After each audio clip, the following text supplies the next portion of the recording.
Assalamualaikum warahmatullahi wabarakatuh. Selamat pagi anak-anak solih-solihah. Bagaimana kabar kalian? Semoga kalian sehat selalu. Kali ini kita akan belajar yaitu tema 1, subtema 1, pembelajaran 1. Sebelum belajar, mari kita berdoa terlebih dahulu. Anak-anak, perhatikan gambar berikut. Pada gambar berikut, terdapat anak laki-laki namanya Adit dan bapaknya. Mereka sedang membersihkan kandang kelinci. Adit sedang memberi makan kelinci-kelinci, sedangkan bapaknya sedang menyapu.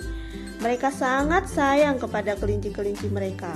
Coba perhatikan, kelinci-kelinci tersebut banyak sekali. Siapa yang tahu kelinci bergerak menggunakan apa? Ya, betul. Kelinci bergerak menggunakan kaki. Anak-anak, ketahuilah bahwa salah satu ciri makhluk hidup adalah bergerak. Nah, kita akan belajar tentang organ gerak hewan dan manusia. Hewan dan manusia menggunakan alat gerak untuk berpindah dari satu tempat ke tempat yang lain. Perhatikan skema berikut. Alat gerak hewan dan manusia ada dua macam, yaitu alat gerak aktif dan alat gerak pasif. Alat gerak aktif yaitu otot, sedangkan alat gerak pasif yaitu tulang. Berbeda dengan tumbuhan. Kalau tumbuhan yaitu alat gerak pasif, dia mengikuti cahaya matahari. Nah, perhatikan skema berikut. Di situ terdapat gambar tulang dan otot. Nah, otot adalah gerak aktif, sedangkan tulang alat gerak pasif. Kalian harus bisa membedakan. Selanjutnya, kenapa otot disebut alat gerak aktif? Karena dia dapat bergerak. Sedangkan tulang disebut alat gerak pasif karena tanpa adanya otot, tulang tidak bisa bergerak. Nah, kalian harus bisa membedakan ya. Anak-anak, selanjutnya adalah macam-macam alat gerak hewan. Nah, alat gerak hewan itu bermacam-macam. Ada yang menggunakan kaki, ada yang menggunakan sayap, ada yang menggunakan sirip, dan menggunakan otot perut. Nah, selain untuk bergerak, pada beberapa hewan, alat gerak juga dapat digunakan untuk memegang, melompat, memanjat, dan berenang. Manusia juga menggunakan alat geraknya tidak hanya untuk bergerak, tetapi bisa untuk berjalan, berlari, dan mengayuh sepeda. Itulah beberapa fungsi alat gerak hewan dan manusia. Selanjutnya, ada beberapa contoh hewan yang bergerak dengan kaki. Nah, contohnya adalah rusa, bergerak dengan kaki, yaitu untuk berjalan dan berlari. Kemudian, orang hutan bergerak dengan kaki untuk melompat, memanjat, dan berjalan. Kemudian, katak menggunakan kaki untuk melompat. Kemudian ada hewan yang bergerak dengan sirip. Nah, berikut ini contohnya, yaitu ikan. Ya, semua jenis ikan bergerak dengan menggunakan sirip mereka.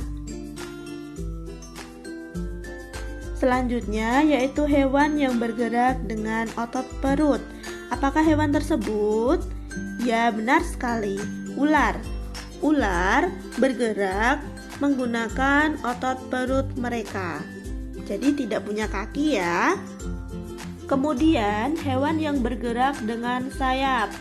Nah, di sini Ibu beri contoh. Yang pertama yaitu lebah atau tawon, kemudian burung. Ya, semua jenis burung bergerak dengan sayap. Jadi, tanpa organ gerak, kita tidak dapat melakukan kegiatan apapun. Maka dari itu, kita harus bersyukur kepada Allah karena telah memberikan organ gerak yang sempurna untuk kita. Nah, anak-anak, coba sekarang perhatikan contoh paragraf berikut. Salah satu ciri dari makhluk hidup adalah bergerak. Secara umum, gerak dapat diartikan berpindah tempat atau perubahan posisi sebagian atau seluruh bagian dari tubuh. Makhluk hidup akan bergerak apabila ada rangsangan yang mengenai sebagian atau seluruh bagian tubuhnya. Anak-anak, apakah kamu masih ingat apa itu ide pokok? Ya, ide pokok adalah inti permasalahan pada suatu paragraf atau bacaan.